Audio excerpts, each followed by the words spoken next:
తమిళనాడు సుప్రసిద్ధ దేవాలయాల్లో చిదంబరం ఒకటి. ప్రత్యేకమైనది కూడా. ఒకే ఆలయంలో 10 అడుగుల దూరంలోనే నటరాజస్వామి, గోవిందరాజుల పెరుమాళ్లు ఇద్దరూ నిత్య పూజలందుకునే అద్భుత ఆలయం అది. ముఖ్యంగా ఇక్కడి నటరాజస్వామి ప్రపంచ ప్రసిద్ధి చెందిన శివమూర్తి. మరి చిదంబర రహస్యం అంటే ఏంటి? ఇది ఎప్పటికీ అంతుచిక్కని, సమాధానం లేని ప్రశ్నే అంటారు అంతా. కానీ సమాధానం లేనిది ప్రశ్న ఎలా అవుతుంది? ఈ రహస్యాన్ని ఛేదిస్తోంది తిరుమందిరం కావ్యం. 1000 ఏళ్ల క్రితం నటరాజ భక్తుడు 63 నయనార్లలో ఒకరైన తిరుమూలర్ తన తిరుమందిరం కావ్యంలో చిదంబర రహస్యాలను వివరించారు. మనిషి ఆత్మ సాక్షాత్కారానికి, శరీర నిర్మాణానికి నిలువెత్తు రూపమే చిదంబరమని తిరుమూలర్ ఆనాడే చెప్పారు. చిదంబరంలో నటరాజ విగ్రహం కాలి బొటనవేలు భూమి అయస్కాంత క్షేత్రానికి సరిగ్గా కేంద్రమని 8 సంవత్సరాల పరిశోధన అనంతరం పాశ్చాత్య సైంటిస్టులు తేల్చి చెప్పారు. ఈ విషయాన్ని 1000 ఏళ్ల క్రితమే తిరుమందిరంలో స్పష్టంగా వివరించారు.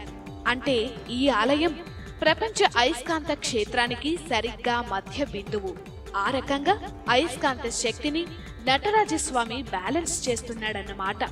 పంచభూత లింగాల్లో చిదంబరం ఆకాశలింగం, అంటే కాస్మిక్ ఎనర్జీకి సింబల్. కాళహస్తి వాయులింగం, కంచిలోని ఏకాంబరేశ్వరుడు పృథ్వీలింగం, అంటే భూమికి సూచిక. ఇక్కడే ఒక అద్భుతం ఆవిష్కృతమైంది.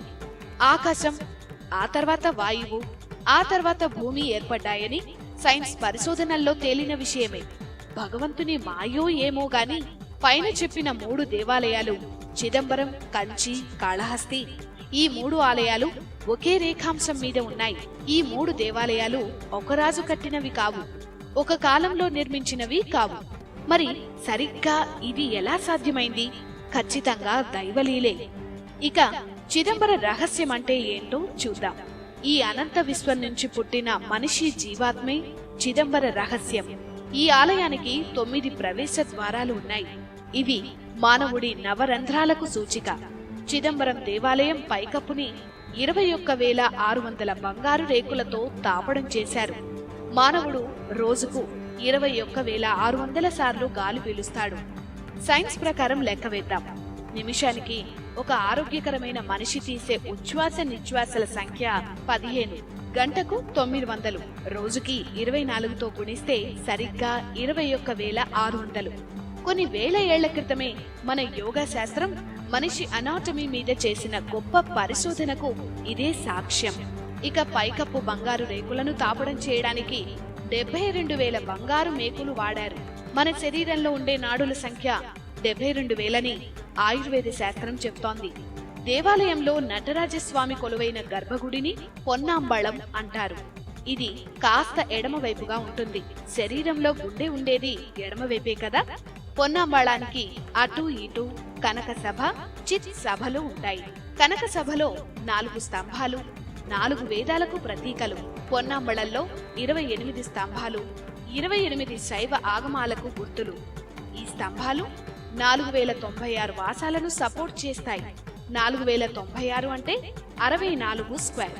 64 కళలకు చిహ్నమైతే 4,096 మన రక్త ప్రసరణ నాళాల సంఖ్య. నటరాజ నృత్యాన్ని పాశ్చాత్య సైంటిస్టులు కాస్మిక్ డాన్స్ అని వర్ణించారు. చిదంబరం అంటే చిత్, అంబరమని. అంబరం అంటే ఆకాశం, చిత్ అంటే జ్ఞానం, అంటే ఆకాశ శాస్త్రం. దీన్ని ఇంగ్లీష్ లో కాస్మిక్ థియరీ అంటున్నాం. ఆ శాస్త్రం పేరు మీదే దేవుడున్నాడు చిదంబరంలో. పాజిటివ్, నెగటివ్ అయస్కాంత క్షేత్రాలు కలిసినప్పుడు ఏర్పడే అయస్కాంత రేఖలు లేదా మ్యాగ్నెటిక్ ఫోర్స్ రూపం చిదంబరంలో నటరాజ తాండవ రూపాన్ని పోలి ఉంటుందని ఎందరో పరిశోధకులు ఆర్టికల్స్ రాశారు. అయస్కాంత క్షేత్రాలు సవ్యంగా పనిచేస్తేనే విశ్వం నిలిచి ఉంటుంది. అందుకే నటరాజ తాండవాన్ని ఆనంద తాండవం అంటారు. నటరాజస్వామికి కుడివైపున మిస్టీరియస్ గా కనిపించే చిదంబర రహస్య అరలో కూడా ఈ అయస్కాంత క్షేత్ర శక్తి నిరాకారంగా ఉంటుందని అంటారు. నిరాకార, నిర్గుణ ఆత్మ సాక్షాత్కార స్వరూపమే నటరాజస్వామి అని చెప్పడం చిదంబరం అసలు రహస్యం. ముఖ్యంగా మానవుడి జీవాత్మ అద్భుత నిర్మాణమే చిదంబర రహస్యం. ఈ విషయాలన్నీ 1000 ఏళ్ల క్రితమే తిరుమూలర్ తన ప్రబంధం తిరుమందిరంలో చెప్పారు. ఇవన్నీ నిజమేనని శాస్త్రజ్ఞులు అంగీకరిస్తున్నారు.